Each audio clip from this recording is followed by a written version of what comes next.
So I do kickboxing and like martial arts. So my coach used to just nickname me Avalanche because the way I used to fight, he said it was like an avalanche, Really? like yeah, like the way I'd swarm an opponent.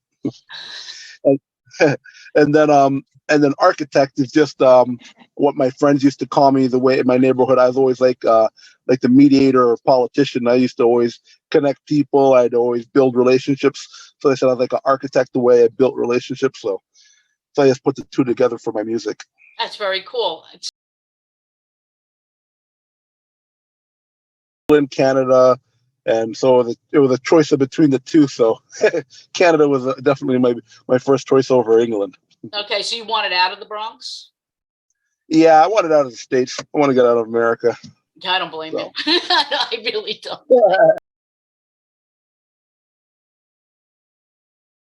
Be like Redman, K Solo, EPMD, groups like that. I wanted to be a rapper since I was a kid, since I can remember. Yeah, but again, I sports has always been my first priority in life. So I used to run track and field, did wrestling in school, then I did the martial arts. So because of all the other activities I was doing, I couldn't focus as much time to the music. But now I'm not competing anymore in the martial arts. I stopped doing track a long time ago, so now I could 100% dedicate myself to the music. That I'm the best lyrical rapper alive that you've never heard of yet. Mm-hmm.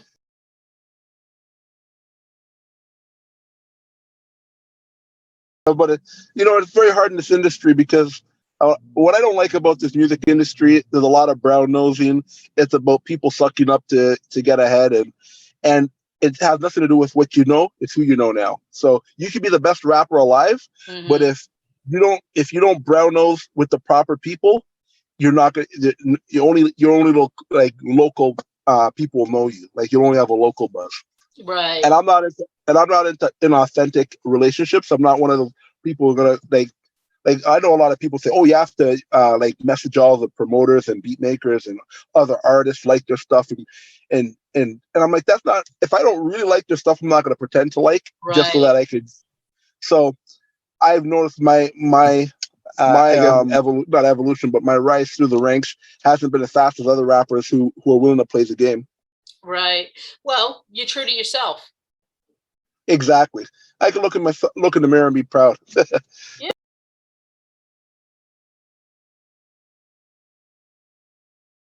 Two, they're tied. There's Auditory Blitzkrieg, right, and Talk to Talk. Oh, okay. Talk to Talk, which is the first track. Yeah. Right. I actually liked Brainiac Maniac. I did. And talk to me about Boom. The Boom. I'm not sure if I'm going to be saying any of this right. Boom Bap. Is that how you say that? It's Boom Bap. Yeah, Boom. That's actually the style of rap that I do. It's like the 1990s boom bap era. Because now, like, styles that are prevailing is like mumble rap, melodic rap, emo rap, but it's not and like gimmicky stuff. But it's not like you listen to some of these rappers now, they're mumbling. You can't understand what they're saying. Right. So they talk about it's more of a vibe they're trying to convey rather than lyrics. And in the in the 90s and stuff, the whole idea of rap was to be lyrical and to try to say the most clever lines, like punchlines, like similes, metaphors, wordplays, stuff like that. And they've gotten away from that in the past like 10, 15 years. Now it's just auto-tune on their voice and they're singing, and they sound more like R&B singers and rappers. Right. So Boom Bap, I have two tracks that I have. One called Boom Bap Barbarian, and the other one's Bring Boom Bap Back. So they're like, I'm trying to bring Boom Bap back, and then I'm saying I'm like a barbarian when it comes to the Boom Bap music. Right, like, and these are all your lyrics, right? You're the lyricist on every one of these rap songs, right? Yeah. Right. Oh, very good. Who came up with the idea of using these almost like anime cartoon figures of you? Oh, me, because I'm very much into, like, Dragon Ball Z. Yes. Yeah, like that's one of my favorite. Like if you even listen to my music, I have a lot of references from Dragon Ball Z in my music because I Right. do the martial arts. So everybody Right. in my martial arts gym, we all watch used to watch Dragon Ball religiously. So yeah, it was a like my management's team idea to do it. Hmm. I don't. I'll tell you the truth. I really don't believe those things work because Right. it only goes by for a second. When I drive by them, I don't even pay attention. Right. So, but they said it's good because the more places they see me, because I have a lot of campaigns going on. I have like billboard campaigns. I have stickers like I have like a street team putting stickers around. I think I have some here. Let me see if I do actually. So these are the type of stickers. I don't know if you can see. Yeah. Yeah, I see. So Very cool.